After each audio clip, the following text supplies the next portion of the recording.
doctor in our group who actually treats the patients. Okay. Then you have kept him very busy in the last 3-4 days, particularly because of your registrations, etc., etc. And he is looking after your registration process. And then it's me, Abhay Dikshit.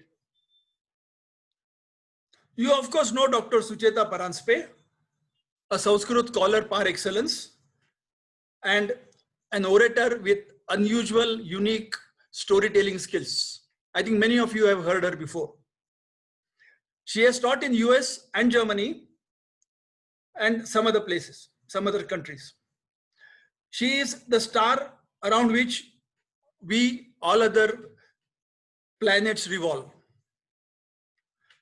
Dr. Sucheta, Dr. Madhav and Sampada, they are in Pune, whereas me and Vinit, we are in Bangalore. Maharashtra Mandal Bangalore is currently celebrating its centenary year.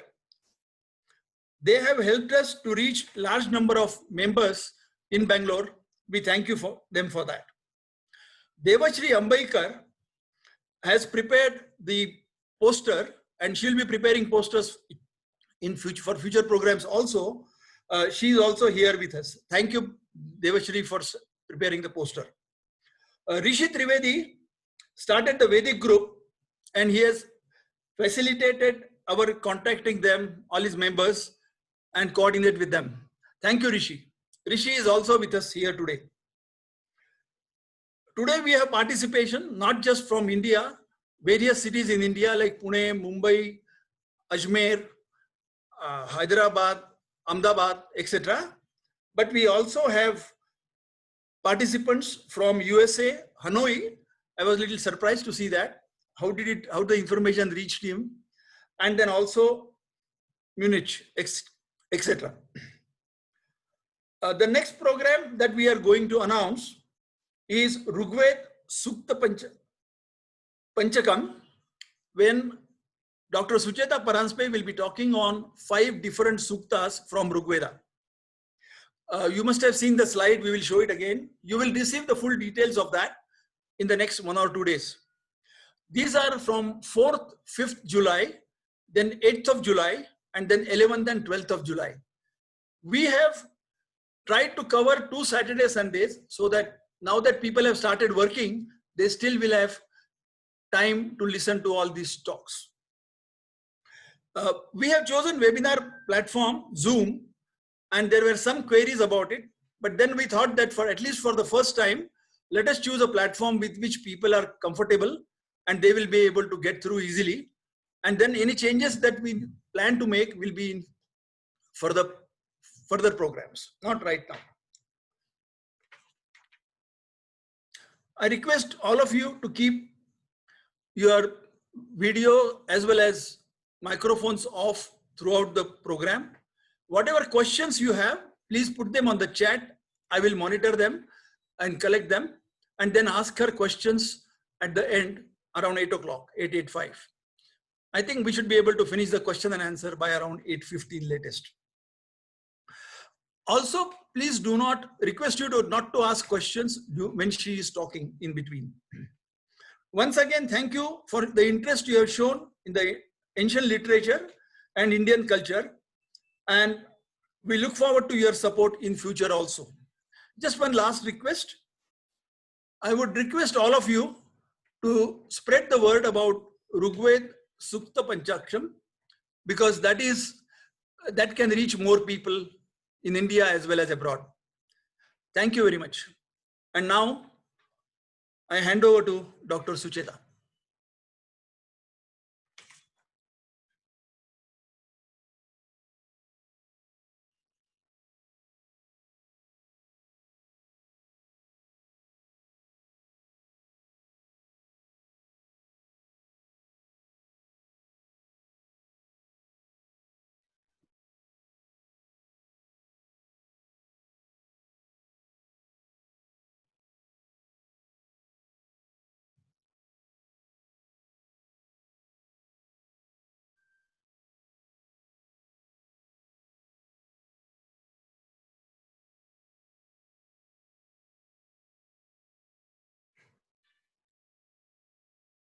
सुरू का नाही केली तिने?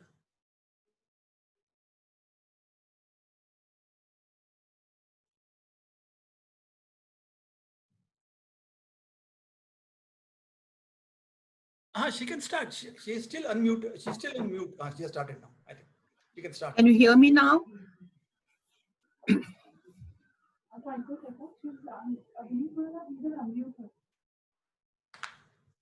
Hello, everybody. Can you hear me?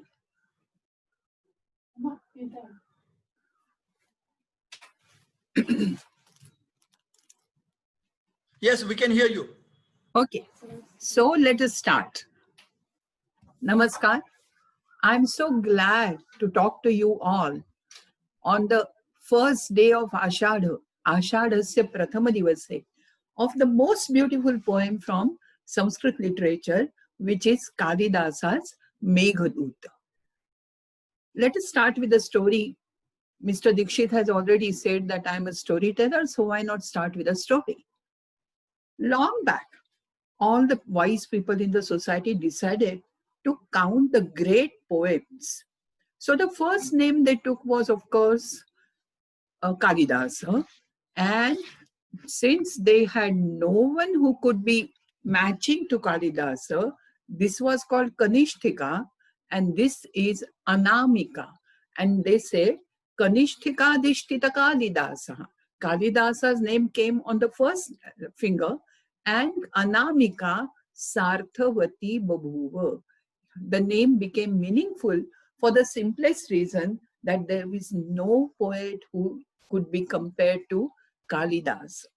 Kalidasa is highly praised not only by us and the world over now, but even his contemporaries and post-Kalidasa poets and critics also praise him a lot. Somebody calls him Kavita Kamini's Vilasa. And Vilasa is such a beautiful word, it's so difficult to translate into English. Vilasa is everything. It's happiness, it's beauty, it's truth. All this is Vilasa, and that is what Kalidasa is. He is invariably referred to as Mahakavi. We all know that. Fortunately, I said fortunately because I'll tell you the reason, we have no authentic information about Kalidasa.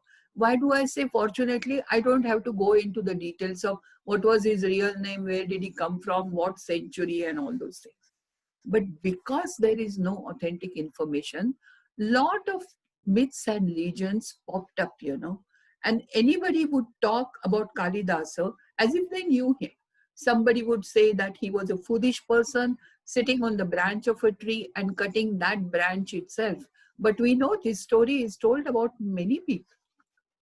Another story goes like he was foolish. Everybody likes to say that he was foolish in the beginning. And then he married to a princess. And on the first night, before opening the door, she asked him, Asti kaschid vag vishesha? Do you have something nice to say? And he felt insulted. He left the house and he wrote, he actually, they say he did upasana of Kali. That doesn't mean he went to the temple and started worshipping it, but he must have studied a lot. And then gradually he became a wise person, and he wrote 3 amazing poems, one beginning with Asti. Astyuttarasyam Rishidevatatma is Kumar Sambhav. Then the next word was Kashchit. That Kashchit comes just now. Kashchit Kanta Viraha Guruna is Meghadoot. And Vag Visheshaha, Vagartha Viva Sampruktav is the beginning of Raghuvamsha, Kalidasa's Mahakavya. Kalidasa wrote many works, 2 Mahakavyas, Kumar Sambhav, Raghuvamsha, 3 plays, Shakuntal, Malavika Agnimitra, and Vikram Urvashiya, and 2 what we call Khanda Kavya. Khanda is a small kavya. It is not Mahakavya. It is a shorter one. And Rutu Samhar just collects many verses which describe the beauty of all the 6 seasons. There is no storyline, and it is not up to the mark of Kalidasa's fame, actually. And about Meghaduta, there are no words to say what it is. Now, the storyline of Meghaduta is, if you ask me what is the story, I can tell you in 3 or 4 sentences. There is this Yaksha, and Yaksha is a semi-divine being, Yaksha, Gandharva, Apsara, Kinnara, and all these things. So, this Yaksha, what happened to him was he was recently married and he was the Sevaka, he was serving Kubera, the god of wealth, in Alaka Nagari, which is in the Himalayas. But he made some mistake and he was expelled from Alaka Nagari and alone. His wife was not with him, to Ramagiri, which by all accounts is Ramtek of Nagpur. Now just imagine, if you ask me to transfer somebody from Himalayas to Vidarbha, Ramtek itself is a punishment. And on top of that, he was banished for 1 year away from his young and beautiful wife. That was another problem. And no communication, of course. No communication. He was very sorry. Neither of them knew what the other one was doing and whether he was safe or not. And in this condition, Yaksha saw on the first day of Ashada, that is at the advent of today, it is the advent of monsoon in Nagpur and Maharashtra area, he saw one Megha. Now, I do not like to use the word cloud. It takes away all the beauty. And anyway, Megha always means a rain-bearing cloud. Okay? So he saw a Megha and he suddenly thought, oh my God, this Megha, after all his journey through the country, will ultimately reach Himalaya. And so he thinks of sending a message to his wife with Megha. Now people make fun of this, there is one poetician called Bhamaha who says that people who want to, especially the poets, who send messages, sandesha, through Jalabrut, that is Megha, Marut, wind, or Indu, that is moon, they are Unmatta. Unmatta is crazy. So the critics blame Kalidasa for that. But if you ask me and think of it yourself, a good artist has to be a little crazy. Unless and until you think out of the box, unless and until you feel the pangs of something and you react and sometimes even overreact, you cannot write good poetry. So I think Kalidasa did the right thing. And then Kalidasa requests the beggar to go to his wife and he says, oh, you don't know where to go. I will guide you. And he tells him in a very drab way, I can say, that he tells him all the geography, but it is so beautiful, you will see. No geography text has ever been that interesting and amazing. And then Megha, he also tells him that when you reach Alaka Nagari, how you would identify my wife, how you would recognize her, and the message. That's all. The poem is so short. In the first part, there are 63 verses. In the second part, there are 52 verses. So in all, 115 verses. That's it. And in those 115 verses, Kalidasa has become immortal forever. So even if he had not written anything else and written only Meghaduta, he would have still been Mahakavi and Vilasa and this and that. So anyway, Ashadasya Prathama Divase, when he sees this Megha, he says, Yaksha wants the work to get done. So what he has to do is, he's a smart Yaksha. He tells him, he first praises the Megha. And he says, Jatam Vanshe Bhuvana Vidite Pushkara Vartakanam. I'm sorry, but while talking about Meghaduta, unless and until you recite some Sanskrit shlokas, Sanskrit lines, I won't feel happy and nor would you like it. So he says, you are born in the world famous family of Pushkara Vartaka. Pushkara is water and Pushkara Vartaka is rain-bearing clouds, Megha. And what we call cumulonimbus in science. So you would think that Kalidasa by chance used this word. No. In those days, by the way, Kalidasa's date or period is considered to be 4th century AD. We won't go into the controversies, but let us accept this. So whatever we talk about 4th century AD. So people knew different types of clouds. They knew about Jimuta, they knew Kunjara, they know Pushkara, Uddalaka. So there are this science of clouds, meteorological science, they were very much familiar with that. So he says, you are born in that. Will you please do this, considering that I am your friend? Will you please do this for me? And we cannot ask questions like, did the cloud respond? Did he hear anything? Did he say anything to Yaksha's wife? There is one thing, which I must tell you. Once you accept the story, that the hero of the story is a Yaksha, a semi-divine being, everything else becomes easy and more beautiful. For the simplest reason, that now it's a journey on a fantasy land. You are not coming down on earth at all. The Megha takes you right away from the earth, high in the cloud, seventh cloud or whatever they say, and then you are always on that level. It's so beautiful, unreal, and romantic. By romantic, I don't only mean it's a love poem, but the real meaning of the word romantic poetry is, as explained by one critic, I.A. Richards, is away from actuality. And a poet has this inspiration and imagination to combine his knowledge with this fanciful, unreal things. By unreal, we don't mean false. It's not a lie, but it is something which takes you away from the mundane life, all the worries and stress and tensions, and you are lost. So there is no name given to Yaksha. It's your choice. You can decide how he looked. Kalidasa does not describe how Yaksha looks. He does not give him any name. So everybody, all the readers have their own choice to do it. Okay? Then Kalidasa tells him that I know how you are born. He says, Dhuma Jyoti Salila Marutam.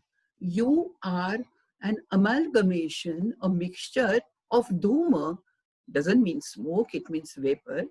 Jyoti, because it's because of the heat, light that the vapor comes. Salila, water, and Maruta, because the air will take you there. Now, this is a kind of explanation which Kalidasa gives for the formation of rain clouds. Again, you would think that, oh, did they know? Just because we don't have all those scientific treatises which were written in those days, doesn't mean our ancestors were ignorant. They knew much more than what you and I do together. I will give you one example, which is not from Kalidasa. Valmiki Ramayana, that goes, at least 2000 years back it was written. Valmiki tells you how rain is formed. And he says, Navamasa Dhrutam Garbham Bhaskarasya Gabhastibihi. He says, the rays of the sun, they suck in themselves the vapor, the rasa, that is water of the oceans. And then they put it in their womb for 9 months. Nava Masa Dhrutam. And then at the end of it, Devhu Prasute Rasayanam. The sky gives birth to a magical potion, because the water from the sea is salty and the rainwater is not only sweet, but it helps not only human beings, but all the flora and fauna as well. So they knew this, and therefore he says, you are an amalgamation of all this. Now the Megha might feel, lonely on his path. It's quite a long path. And he said, the travel will be boring if you don't have good company. He said, you will have lovely company. You know who will along all the time be with you? There will be Chataka. We know Chataka drinks only rainwater. There will be Balaka. Balakamala udata vahase. So there will be Balaka, and there will be Rajahamsa, flocks of Rajahamsa with Kisalaya Tantu, Bisalaya Tantu, that is the stems of lotus, because this is the time for migration where when the birds go to Himalaya. Kalidasa knows even that. Whenever I read Meghaduta, I always feel that it is not only the meaning, it is not only the translation, it is the knowledge he had and which he puts in front on a poetical garb. He doesn't say, and so this is how rain cloud is formed. No, he says it so beautifully. So all these people will be together. But since you are leaving, the first thing you have to do is say goodbye to Ramgiri. Because right now the Megha is on Ramagiri, Ramtek. And when you say goodbye to Ramagiri, you know he will start crying. Now, what a beautiful way of saying that when the Megha hugs Ramagiri, there will be rain and all the rainwater will start flowing down. But for Kalidasa, it is not rainwater flowing down. It is the tears of a friend who is going to miss his friend Megha for next 9 months, almost a year actually. So this is how Kalidasa brings nature from one side, beauty from other side, and a subtle interplay of emotions, whether it is human beings or nature or rivers or mountains.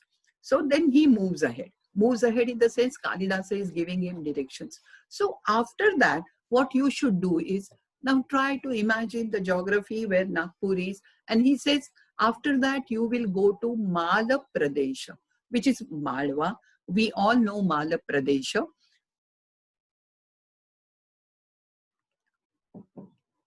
And he says, please remember one thing. Every time you feel that you are tired, khinna, you can take rest on the mountain peaks. And we know that, think of all those rain trips, which we are missing this year, but all the same, especially in the monsoon, the hills and the mountains look so beautiful.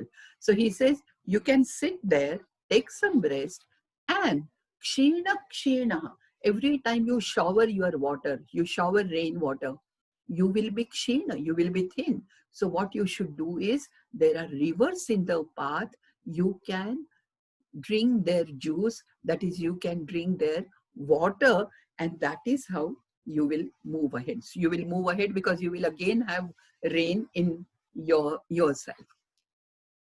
Then sometimes he says, there will be an Indradhanusha.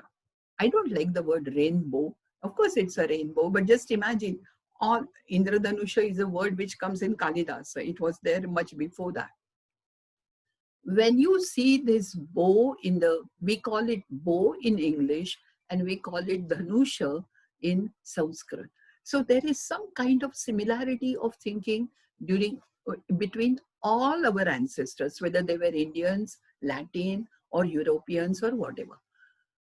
And he says, when the rainbow comes, he says, when the rainbow falls on you, okay? So the Megha is dark color-wise. He is dark and the rainbow comes on that Megha, and this will look like, can you imagine what?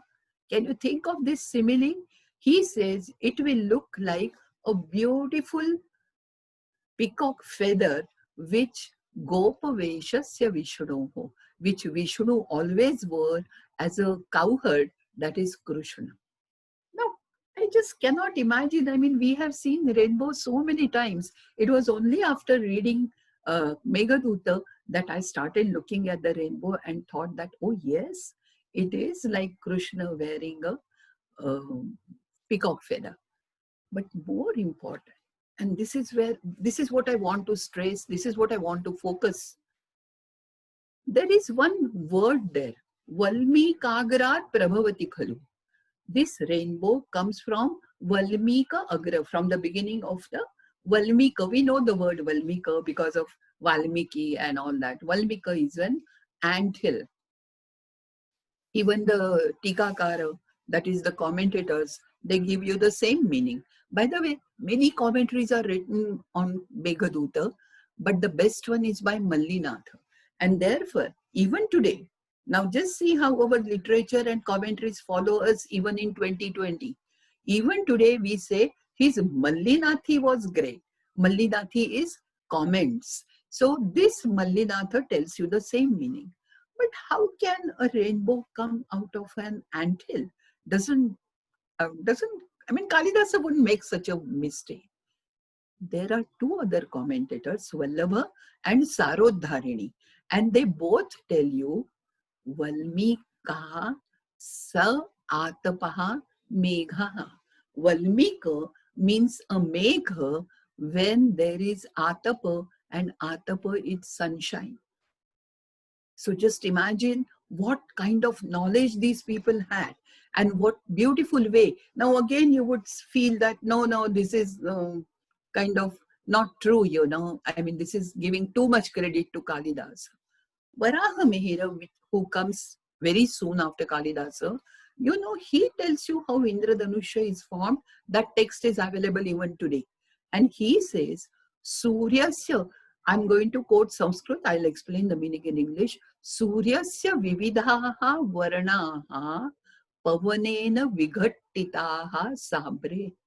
When there is abra, that is megha, Suryasya vividhaha varanaha, all the different colors of the sun ray. So they knew that it contained all the 7 colors. And pavanena, he says by air, that is through the air, vighattitaha, they are refracted. And then he says, Viyati dhanus samsthanam drushyate. Viyati is in the sky. And then that looks like a bow in the sky. Now, what other evidence do you want for the scientific basis of a rainbow? I mean, just imagine how much these people knew and how Kalidasa combines. This is a very interesting thing, and not many people can do that. He doesn't flaunt his knowledge. What he does is he uses his knowledge and expresses it beautifully. So afterwards, Kalidasa comes to another, Megha comes to another mountain. I'm saying comes to, but Yaksha is giving direction. Again, please remember that. He comes to a mountain called Amrakuta, which is the present day Amarkantak. Many of you must have been there, Mandhata and all those things, So Amarkantak is called Amrakuta for the simplest reason that there are lots of mango trees. At least during Kalidasa's time, there were lots of mango trees and it was full of mangoes, Amra. And he says, you will be tired. Yaksha says, you will be tired. So, oh Megha, why don't you sit on the top and rest for the whole night? Okay, Megha accepts that. And then Kalidasa says something which is amazing. He says, when this is Amrakuta, on top of that, this is this darkish Megha sitting, and when the divine couples, that is gods and their wives, they are looking from above, you know what the scene will look like? As if Amrakuta is the breast of the earth and Megha is the stanagra, the tit. To be very honest, Parvatas are always called Prithvi Stana, Samudra Vasane Devi Parvata Stana Mandale is a common idea. But to think of this Megha also as Stanagra is something beautiful. And remember, when Kalidasa says something, most of the times, there are some verses even in Meghaduta where he crosses the limits of decency, but he never becomes vulgar. And here, I think this simile is amazing. And so he says, you will look like that.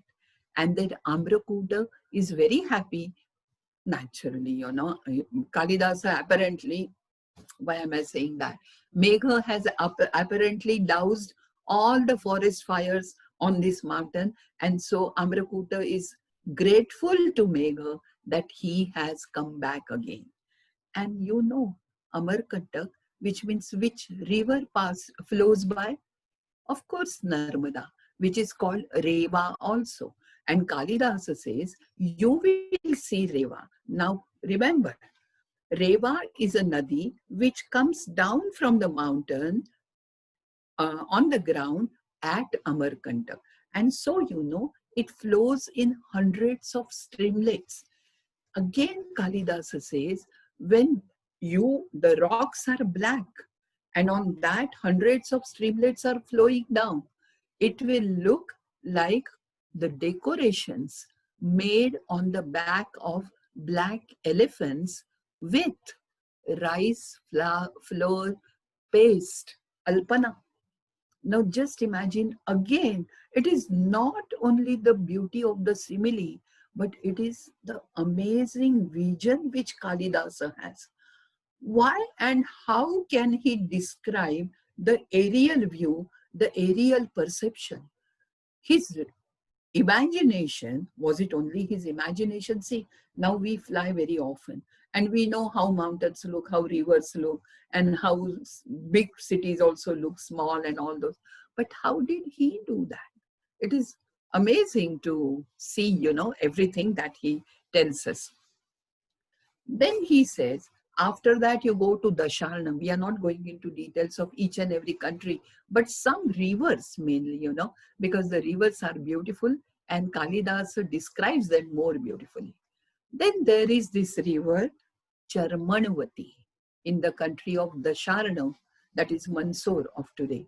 By the way, I must tell you one thing right at the beginning. Kalidasa describes all these geographical countries, mountains, rivers, right up to Himalaya. In fact, up to Manasa Sarovara. Did he make a geographical mistake? Did he ever go astray and say something which was not true, which is not geographically true? Absolutely not. I mean, cartographers have, of course, verified that. But there was one surgeon in Pune, Dr. Bhave. He owned an aeroplane and with an assistant, he took the flight exactly according to the flight path of this cloud. And he has proved that there is not a single wrong direction that the Yaksha asks Megha to take. It is exactly the path of monsoon cloud. And this is amazing. So see how Kalidasa combines his knowledge with all the beauty. And so this Charmanavati, or which we call Chambad, is also very nice because it is full of water. The rain has come, Megha has come, it is full of water, and she is Chalormi, just as all the mountains are Megha's friends, all the nadis, rivers are Megha's lovers. He kisses them. He kisses them in the sense, you know, he takes water from them. And then these rivers are also happy, you know. And then Charmanvati becomes Chalormi. There are waves in it, as if she is winking her eyes at the Megha. So just imagine, you know, he actually personifies everything. The entire Meghaduta is like a canvas. And with the pencil of his imagination, Kalidasa sketches wonders on this canvas, and then with his knowledge and his graceful inspiration, he actually paints those sketches in a wonderful way. He is really amazing. So after that, he talks about Nirvindhya river. There are, like I said, many rivers, and I want to talk about Alakanagari also. This Nirvindhya, there is one river which is full of whirlpools, Doh. And he says, I think it is Nirvindhya, I don't remember now, but he says that river from above looks as if she is showing her navel, Nabhi. So just imagine, she's giving so much indication to Megha to be near her, that, and Kalidasa every time for every river he would have something different.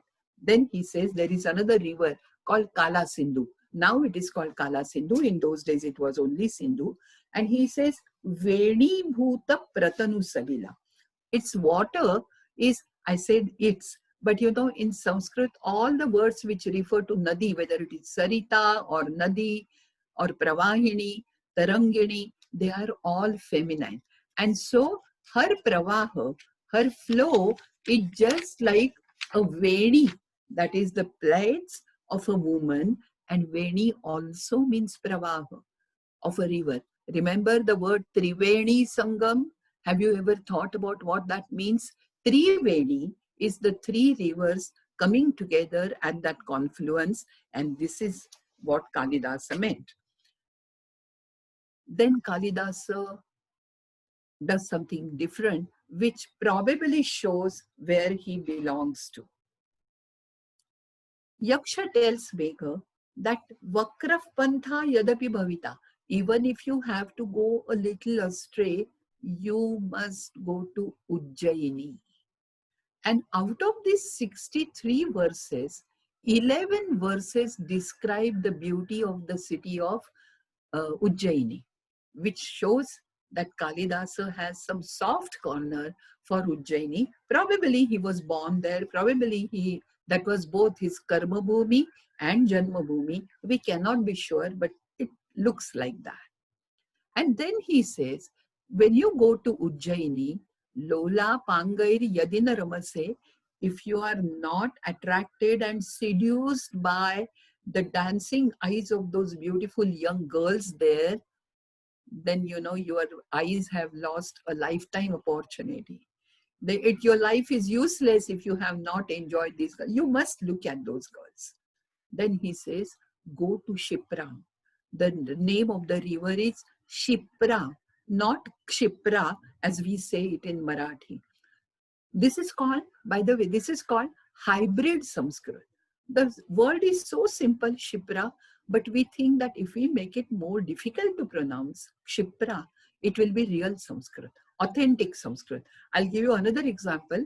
The simple word for a simple and beautiful flower is Parijataka. In Marathi, we say Prajakta, and this word Prajakta is commonly used in many other Indian languages. Anyway, so he says, go to Shipra. And Shipra, on the banks of Shipra, is one more thing which is dear to Kalidasa, that is Shiva temple. Kalidasa obviously was a Shaiva. All his plays, all his poems, they all show his predilection for Shaiva puja or Shaiva philosophy, or most of the Mangala Charana, that the beginning verse is always about Shiva.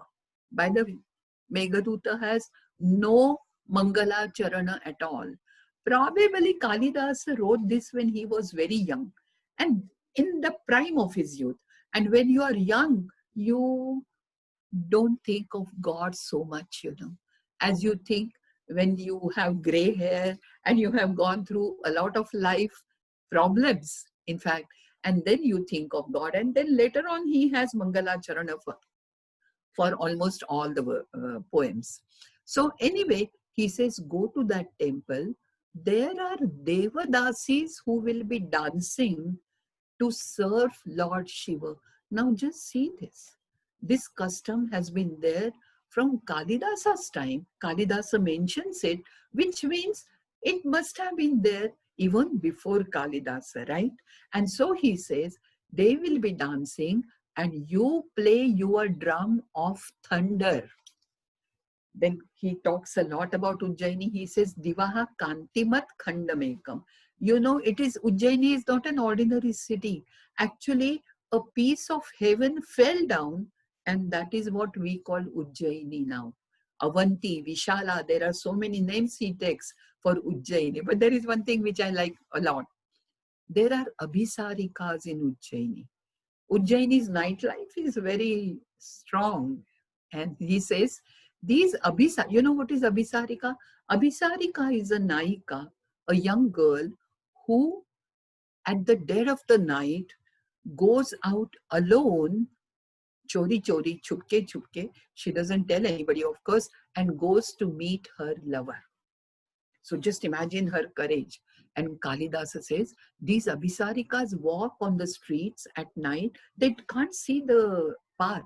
So just have a little flash of lightning so that they can see the path, but don't make a thunderous sound, because, these women are very, very timid. I mean, those who are not scared of going out of the house, they are scared of this thunder. Anyway, so he says, go to Ujjain, do all that, enjoy, and then from Ujjain, again take a turn, and then you go to a place called Kanakhala. I'm skipping some of the things. He says, go to a place called Kanakhala. Kanakhala is a place where Ganga actually comes down on the plains. Many of you must have seen Rudraprayag and places where both this Alakananda and Mandakini come together. That's such a beautiful confluence, such a wonderful Sangama that everybody must see that at least once in his life. And then he says, do not forget, he again praises Ganga, of course, and he says, do not forget to make circumambulation, that is pradakshina, for Charananyasa on the slopes of Himalaya. What is Charananyasa? The stamp of the feet. See, we all believe. I remember we had been to Konkan, I don't know where, and then someone told us, oh, you haven't gone to that place. There is a impression of a foot of Ganesha. We went there, knowing very well that it couldn't be that because it was stone and recently made. Why, even Shivaji's footprint is there in one of the forts. So similarly, this is Shiva's footprint. And even today, it is called Harka Pairi. Harka Pairi is something which people always take darshana, they do puja, and then move up the Himalayas. So he goes up to Himalayas, and now he has reached a height where it is in the skyline, the horizon changes suddenly.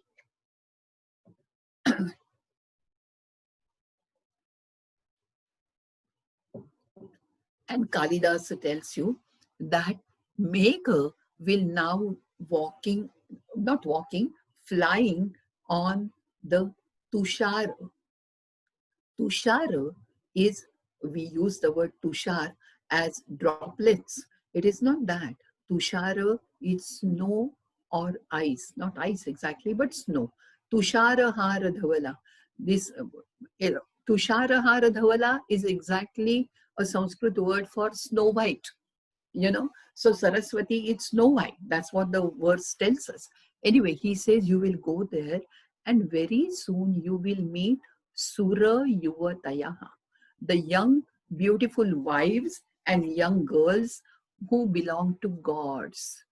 And he now just again try to imagine what Kalidasa says. The Yaksha says, you are so near the mountain now, there is not much distance, that when these Sura Yuvatis, when they just raise their hand, because of their bracelets and bangles, there you will be torn, and then you will start raining.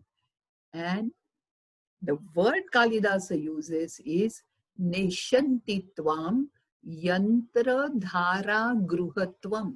You can understand the meaning. Yantra, mechanical. Dhara Gruha.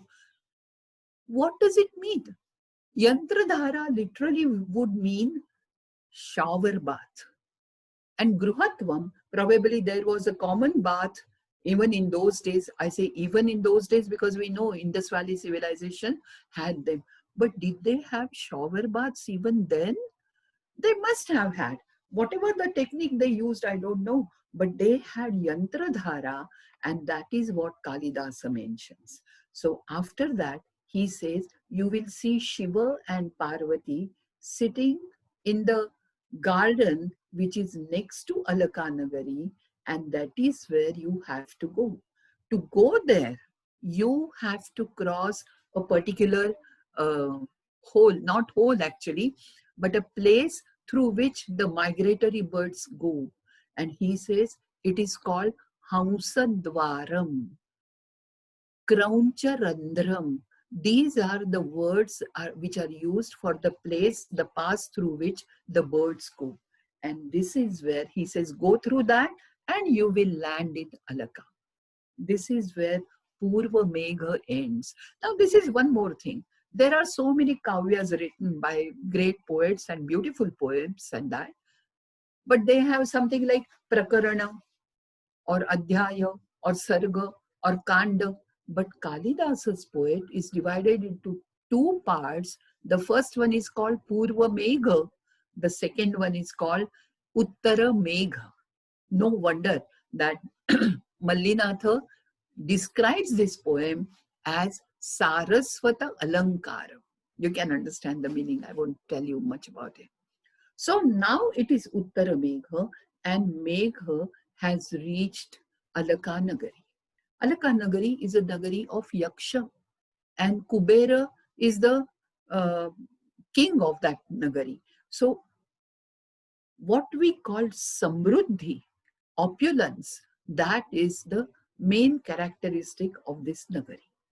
He says, first you will see that there are young girls who are playing in the gold sand. It is not golden sand, it is gold sand. And you know what the young girls are playing? They take handful of jewels and they hide it in the sand, and the other girl has to find them out. And even if she doesn't find it, it's okay, because they don't really care. You know, there is a lot of, this is called Deshika Krida, local or regional Krida. Like Kabaddi is a regional Krida for India. But I must tell you one thing. One of the Tikakars, one of the commentators tells you that there are many Deshika Krida, Gupta Mani. This particular thing is called Gupta Mani. But he says, Pucha Picha Kanduka Dandadyahi. There is another game called Picha. We won't go into that. But Kanduka is a ball, and Dandadyahi. You know what is Danda? Danda is a stick. So there is something like a ball and a bat. I'm not saying they were playing cricket. Absolutely not. They had much better things to do than play cricket. But you know, all these games were there right from the time of Kalidasa, which is what is important to me, because every poetry is supposed to reflect the culture and civilization, the likes and the dislikes, the virtues and the vices of that particular society. Meghaduta does that very beautifully and aptly. Then he says, you will go ahead. And then there are yakshas, you know, who do nothing but drink liquor called Ratiphala. So the very name is enough to imagine what else Kalidasa says afterwards. We will miss that and we will go to Yaksha's house. He said, once you go over all those prasad, the huge tall mountains, mansions, and when you cross over those mansions, Tatragaram Dhanapati Gruhad Uttarenas Madiyam, to the house of Kubera, Dhanapati. To the north of that house, you will see my house. And when it is my house, it suddenly becomes home. And Yaksha suddenly becomes so tender and emotional, sentimental, and he describes his house in such a beautiful way. I'll give you some examples. He says, the thing is, you know, you will easily find my house because the torana, the whatever we have as door decoration, is almost like rainbow, Indradhanusha. But I feel it is not like Indradhanusha. Indradhanusha itself is the torana for my door. This is what he must mean, you know, actually. So anyway, he says you will find that. And then, hey Megha, you will also see Shankha and Padma which are there. Shankha and Padma are two, beings which used to be, just as we have Jaya and Vijaya, these people had Shankha and Padma. Nothing to do with Rangavali, which many people have said that they had Rangavali. It is not that. Anyway, he says then, or you will also see a Vapi. Vapi is a step well. If any one of you has seen, many of you must have seen Rani Ki Vav in Patan in Gujarat. You know what Vapi is, right? So Vapi is something, and this Vapi is amazing because it has Marakato. The steps are made of sapphire, emerald, jewel-studded steps, and the water is so beautiful that when Rajahamsas come and stay there, they do not want to go to Manasa Sarovara and they stay there forever. Near that is a small swing, and the swing, the seat is made of kanchani, gold, and this, and everything is crystal and jewels. Now everything is made of jewels. Don't think of any other metal, okay? So gold and jewels. And he says, the peacock sits there. It is the pet of my wife, that peacock. And when he sits there, she claps. And when she claps, Shinja Valayo. Shinja is bangles. Must be made out of some glass-like thing, I would say, which makes such beautiful noise and that sound. That's why the word is Shinja. I remember in old Marathi, the glass bangles used to be called kakanam because they used to make that kin sound, you know. So onomatopoeic words, and Kalidasa's diction is amazing. So he says, she always sits there and plays with the pet. Then he says, you go inside. Probably it will be night. She doesn't sleep well, you know, because she is separated from me. It is Viraha Shrungara, it is called, the rasa-wise. That is, it is Shrungara, it is love, but it is because of Viraha. And he says, don't wake her up. Wait for a while. Don't wake her up, because maybe in the dream, she is looking at me, and don't separate her, at least in the dream, from me. Beautiful things he tells him, and then Yaksha thinks of his wife. This is one thing which Kalidasa always does, and I personally am not very happy with that every time he describes a woman, the first thing, and sometimes the only thing he describes is her physical beauty. But the verse is important because it also tells us what were the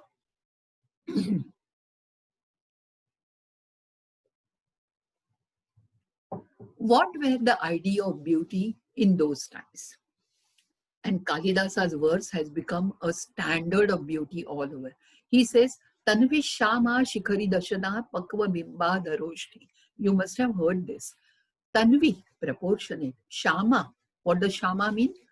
Slightly dark complexion, right? That's what you know. Shikhari Dashana, who had sharp teeth. Why sharp?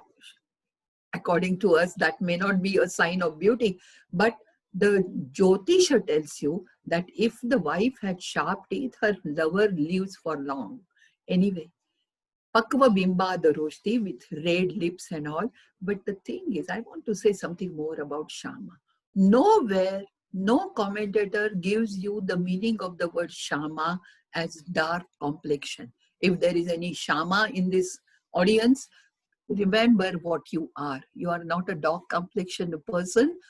In fact, Shama is Nityam Yauvanastha, who looks as if she is always young. Further on, he says, this is very funny. He says, Aprasuta Stri, a woman who is not as yet delivered a child. And we all know, especially the Indians of my generation know what happens to a woman when she delivers a child. So he says that. It is amazing, you know. It is not Kalidasa who says that. It is the different Tikakaras, commentators, who give you all the meaning. Then Kalidasa goes ahead and says, Shroni Bhara Dalasa Gamana Stoka Namra Stanabhya. He says, she stoka namra, she slightly leans in front because she has big breasts. That is always considered to be a sign of physical beauty in India. Go to any caves and you will see this, And the first word is grey. Shroni Bharat Adasagamana. She walks a little slowly, not lazily, slowly. Why? Because she has big hips. And Malvinatha. I mean, sometimes, these commentators have a queer sense of humor. He says, Shroni Bharat Alasagamana, na tu Jaghana Doshan. Not because she had a problem in her hip joint. I mean, who asked him to say all this, But this is how the commentaries also sometimes have their own sense of humor, probably. And then Kalidasa describes her physical beauty in couple more verses. I won't go into that. And then comes the actual message. The actual message is absolutely not very important. Yaksha says, just go and tell her that she's a beautiful person, and tell her that I'm still alive and I think of you. That's all he wants to say. And just so that she should believe that this Megha has come from her dear husband, her beloved husband, Yaksha tells Megha some events and incidents from their married life, which at times, are not very decent. I told you that sometimes Kalidasa does cross the limits of decency, and we won't go into that. But Kalidasa tells you, because, she's a Virahini and she's not supposed to wear good clothes, no cosmetics. Oh, forget about cosmetics. At one moment, Yaksha says, poor wife, she cannot even drink liquor because she is a Virahini. So there are some funny things like that. We again, like I said, we come to know the social conditions of those times. And he says, once you tell her, she will look at you because you are always on the upper level. She will look at you like Maithili, Sita looked at Hanuman. And this kind of tells you where Kalidasa might have got his idea of sending the message through this Megha. Anyway, he tells us all that, and then he also, it's a wonderful enumeration, what she must be, how must she be spending her time. Maybe she keeps singing about me. Maybe she tries to draw my picture, or sometimes she just plays with the pets and she counts the days in a beautiful way. She keeps one flower every day on Dehali. Dehali is the threshold, Umbartha. So this is how she would, Kala Ganana would be like this. And that is why, by the way, Delhi is called Dehali, because it is the entry point for India. So he says, ask her to wait for only 4 more months. Shapante, my curse will end on the 11th day, what we call Prabodhini Ekadashi, in the month of Kartika, and then we will meet. Tell her this so that, her life will be saved. Otherwise, poor woman, she will die of viraha, she will die of separation, and I'm feeling sorry for that. The end is most beautiful. So, see, all this time, except for the first 3 or 4 verses, which are said by the narrator, whosoever he is, right from the 5th or 6th verse, it is a monologue of Yaksha.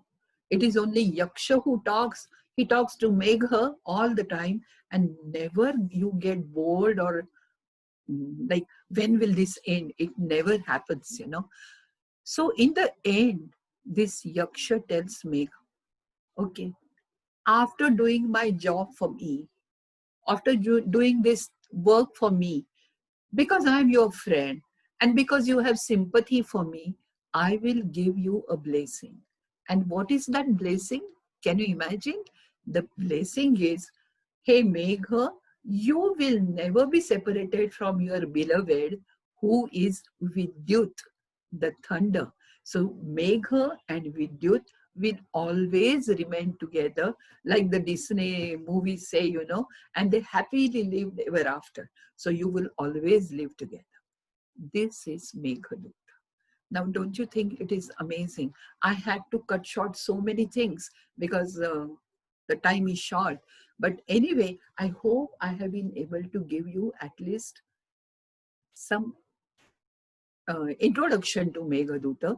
Now it is your turn to read at least the translations, and there are hundreds and thousands of translations, especially in Marathi. I don't know why, but Maharashtrians have loved Meghaduta like anything.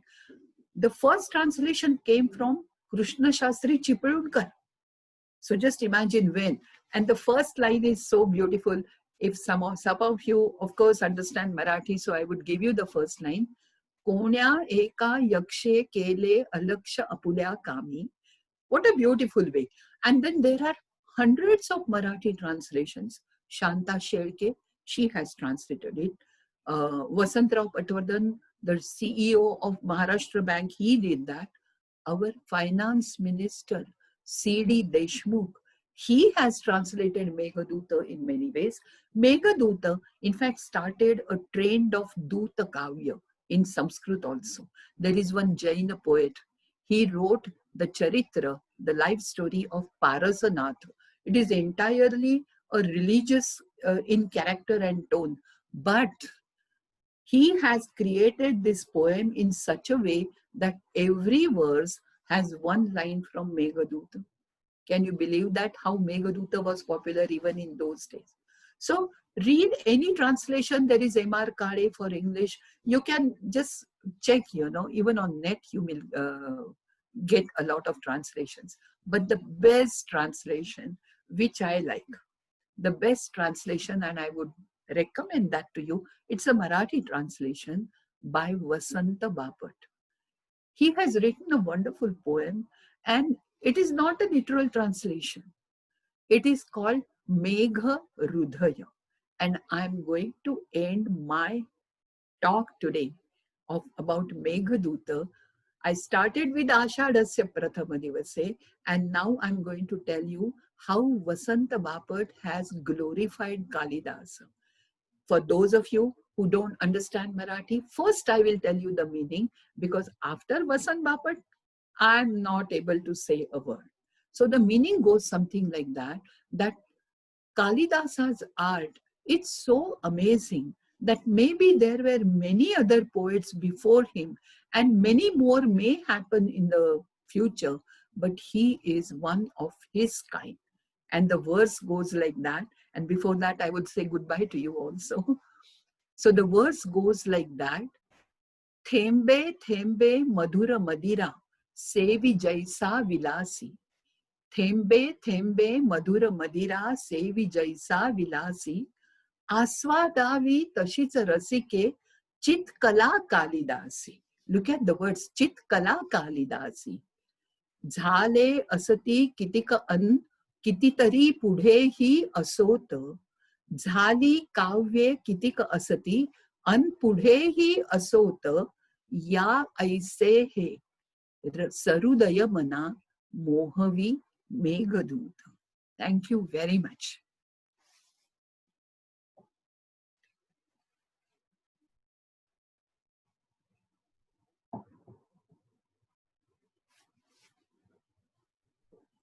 Hello. Again, I am back to ask some questions which you people have sent on chat. There are just very few. I think all the people, all the participants were so much engrossed in listening to you, Sucheta, that they did not ask any questions. And that is great. Good for me and good for Kalidas. Yeah. The one question that has come is this Meghadoot, to make Megha, somebody to carry the message. Was it the first time done by Kalidas, or there was mention of this in the past? No. Kalidasa was the first one to think of that. Before that, there were some dutas. You remember Nala Damayanti's story? It was the Rajahamsa Sangato Priticha Tuja Katha. Yeah. But there was birds. There was also Hanuman, who also went as a duta, but Megha for the first time. That's why Kalidasa was criticized as Unmatta, crazy. Yeah. Another, somebody wants to know, I have not written the names, I'm sorry. Which part of India Kalidas came from? Probably Ujjaini. But the thing is, he describes Himalayas such a beautiful way. In Kumar Sambhav also, he describes it that he must have traveled a lot. Unless and until you actually go there, you cannot have such a wonderful description of all the geographical places. The rivers, the mountains, Himalayas, even the animals. I could mention everything, but he mentions musk deers, Kasturi Mruga. He mentions animals called Sharabha, and we are still not able to understand who they were. Some say they were yaks, some say they were grasshoppers. We don't know. So You know, birds and animals also. He must have traveled a lot. yes, yes. One more thing people want to know is, where is Alka Nagari, or what is it? Where It's is a it like? mythical Nagari. Alka Nagari is not real. It's a mythical Nagari on the banks of Manasa Sarovara. And that is the beauty of Kalidasa, that everything, exists only on the level of imagination. It's the flight of his, actually, there is nothing like Alakanagari. No. But don't ever say that, because it exists in everybody's mind. It Yeah, exists in everybody's dreams. yeah. Don't take that away from you. Okay.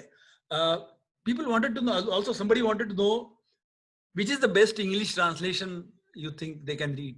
Uh, Most of the times I suggest M.R. Kade, for the simplest reason that M.R. Kade not only gives translation, but he also gives annotations, that is some notes, and so it's better. Some of the things which I told you just now, mere translation will not give you that. Yeah. The next one is, were there any other poets of his time, contemporaries, his contemporaries? Were there anyone? Kalidasa, there were poets even before him. Bhasas, Kaviputra, Saumilla, and after Kalidasa, there were many. But nobody, can be compared to Kalidasa.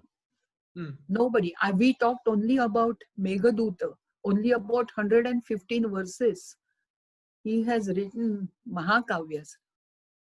There Uh, were many. That's why Vasanta Bapat said, maybe there were many poets in the past, maybe there will be more in the future. But yeah, I say, yeah.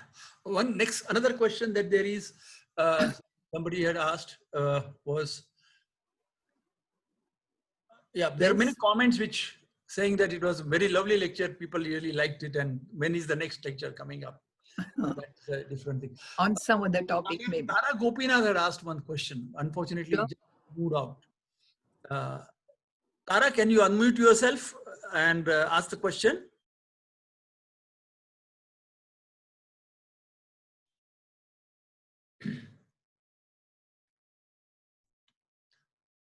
Tara, can you hear me? You can unmute yourself and ask the question, because it just moved too fast. No, I think we are not able to get her. Okay.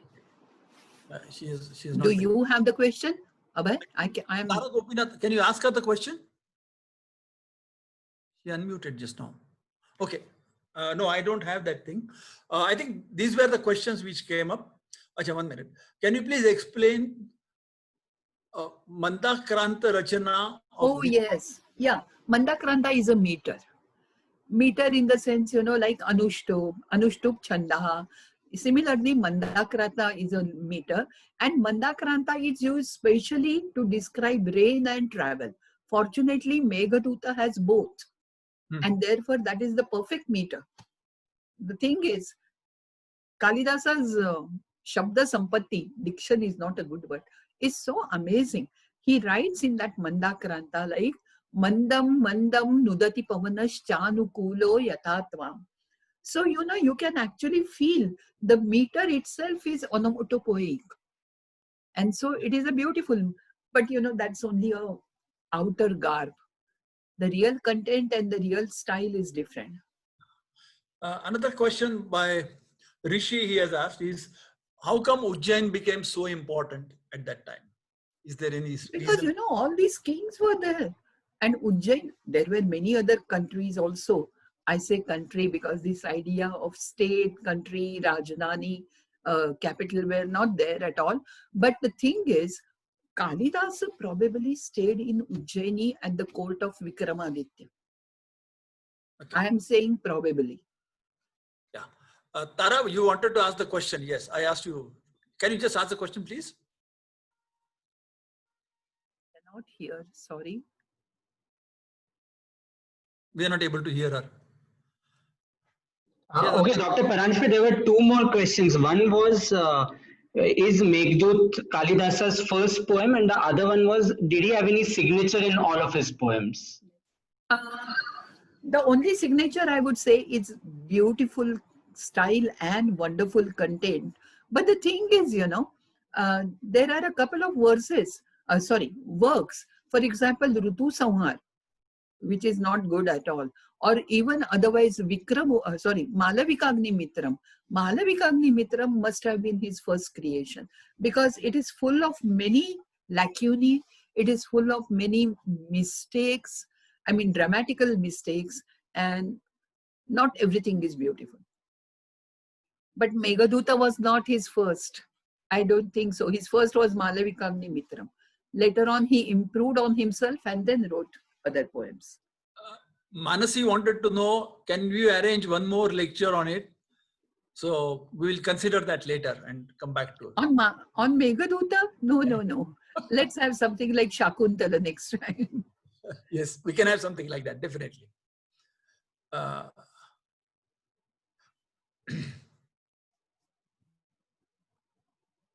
Somebody has asked this about Marathi Vangvishesh या शब्दावरून कोणता श्लोक आहे? It is not Vishesha which is used, but I think I told this. Vak, Vishesha, spatial speech. The word Vak is used at the beginning of Raghuvamsha. Vak artha viva sampruktav vagartha pratipattaye. Okay. Any question, Vinit? You have anything with you? No, I think after. I think we have come to the end of it.